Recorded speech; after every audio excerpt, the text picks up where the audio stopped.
Eu marquei aqui 1 metro quadrado de canteiro, daqui para cá tem 1 metro quadrado. É importante a gente entender que os minerais, como pó de rocha, cinza, calcário e todos esses minerais a gente enterra. E a matéria orgânica, composto e vegetais verdes a gente deixa na superfície do solo. Por quê? Porque os minerais vêm debaixo da terra e a parte orgânica sempre se deposita em cima. As folhas das árvores caem e caem em cima do solo, os animais defecam em cima do solo e a microvida do solo é que começa a interagir e fazer com que esse material orgânico entre para dentro do solo. Então, qual é a diferença? A diferença é que quando eu pego matéria orgânica e enterro, ela pode fermentar e aí libera gases. E esses gases fazem mal para as raízes das plantas. As plantas têm problema com relação a isso. Então, nunca enterre matéria orgânica. A gente sempre bota a matéria orgânica por cima. Então, geralmente, tu vai trabalhar com cinza, pó de rocha, calcário e outros minerais em torno de 300 gramas por metro quadrado. Eu uso essa medida aqui, é uma garrafinha. É uma garrafinha de água mineral. Tu vai pegar ela, vai medir aí 3 dedos, 4 dedos, dependendo se a pessoa tem a mãozinha muito pequena, certo? E tu vai então pesar, vai dar 300 gramas. Eu tenho uma medida sempre que eu uso.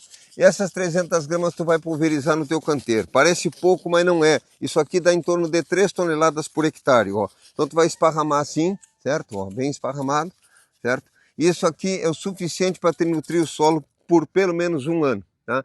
Esse material agora nós vamos enterrar ele, esse nós vamos virar, certo? E enterrar.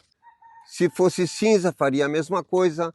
Aqui no caso eu botei pó de rocha, se fosse calcário é a mesma coisa. Colocou essa quantidade em torno de 300 a 400 gramas por metro quadrado e revira, ou seja, enterra. Por quê? Porque a mobilidade desse material é menor do que, obviamente, a matéria orgânica. E o problema da matéria orgânica, como eu disse, é que ela fermenta. E aí isso faz mal para as raízes.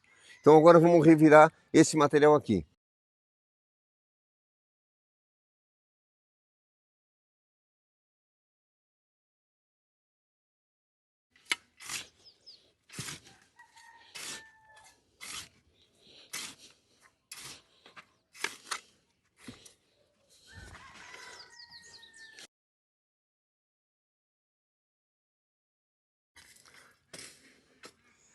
Então aqui eu enterrei os minerais.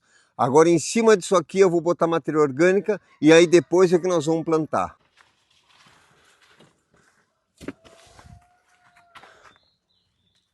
Ó, e a matéria orgânica, ou seja, o composto, qualquer outro material que tu tem, então nós vamos colocar por cima do solo.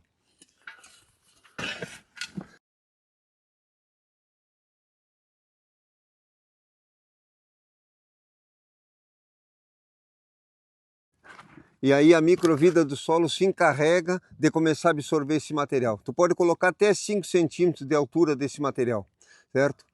E mesmo verde dá para colocar, se não for uma quantidade muito alta para que não esquente. Esse é o segredo da questão. Então, todos os minerais tu vai enterrar, o composto tu vai colocar por cima do solo e aqui eu vou abrir e já vou começar a introduzir as mudas. Então, dessa forma, tu está fazendo de acordo com a natureza trabalha. Os minerais ficam embaixo e a matéria orgânica fica em cima. À medida que o tempo vai passando, a microvida vem agindo aqui nessa matéria orgânica e vem decompondo ela, introduzindo ela no teu solo. E aqui em cima disso aqui tu ainda pode fazer uma cobertura de palha, uma cobertura de serragem, de casca de arroz ou de papel, o que tu tiveres. E assim tu tem um solo mais estabilizado. E o importante é que o solo tenha isso, seja profundidade, que eu possa enfiar a mão, que ele tenha profundidade. E assim o que acontece? As raízes também conseguem aprofundar. Então são coisas bem simples para a gente pensar. Minerais, tu enterra e matéria orgânica deixa na superfície. Toda a matéria orgânica, principalmente se ela não estiver bem decomposta, tu enterrar, ela vai fermentar, vai formar gases, e é bem comum as pessoas cometerem esse erro. Então a gente trabalha dessa forma. Assim eu consigo ter um solo fértil, bem fofo, bem estruturado para plantar e copiando a natureza como ela funciona. As árvores, quando as folhas caem, ficam na superfície, os animais, quando defecam, fica tudo na superfície e aos poucos tu vê que a vida vai começando a introduzir todo esse material para dentro.